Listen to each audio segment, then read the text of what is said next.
পেঁয়াজ কুচি একটু লিটল বিট ব্রাউন হবে, তারপরে এটার মধ্যে আদা, রসুন,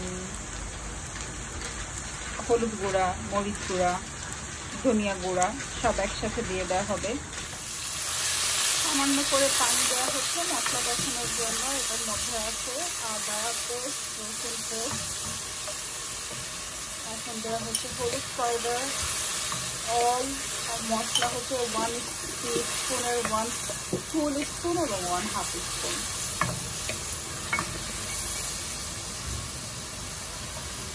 এবার দেওয়া হলো মরিচের গুঁড়া,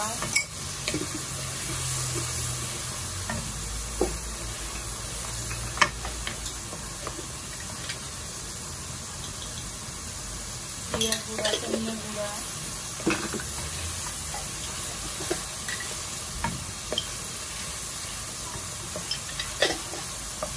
1 টিস্পুন করে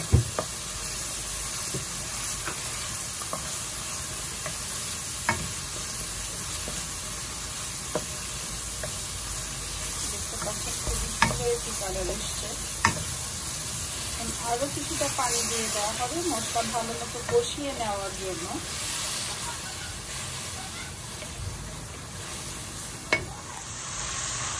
এবার মাছ দিয়ে দেওয়ার ফলে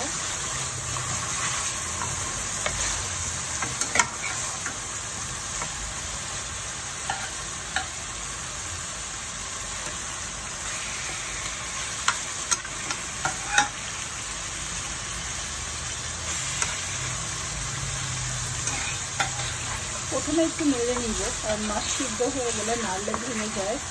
এই জন্য প্রথমে ভালো করে নেড়ে তারপরে আর নাড়া হবে না, সেটা ঢাকা দিয়ে ঘুরিয়ে দেওয়া হবে।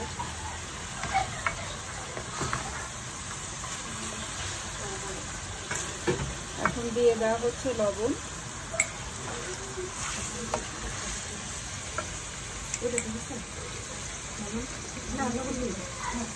লবণ দিয়ে দেন, লবণ হলো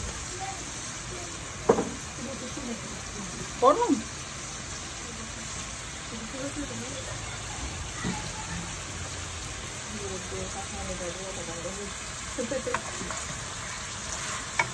আমি জিজ্ঞেস করতেছি সাফওয়ান কাকে বেশি পছন্দ করে, তাই ইসমাইল বলছে যে এখন ওকে বেশি পছন্দ করে। এখন কি আমার কাছে একটু সমস্যা নেই, আমি দিব ইসমাইল, আমি দিব মুখে, আমি ছোট ছোট মুখে দেয় না, আমি দিব।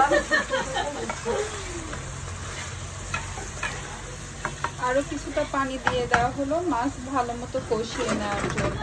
আমরা কিছু সময় ওয়েট করব, লাইক 5 থেকে 7 মিনিট নিব, যেন সবজি দিলে মাছগুলো না ভেঙে যায়। ফুলকপি, আলু, টমেটো দিয়ে দেওয়া হয়েছে। এটা কিছুক্ষণ কষিয়ে নিয়ে 2 মিনিট কষিয়ে নিয়ে ঝোলের পানি দেওয়া হবে। ঝোলের পানির সাথে মাছ দেন, রান্না ডান। Thank you.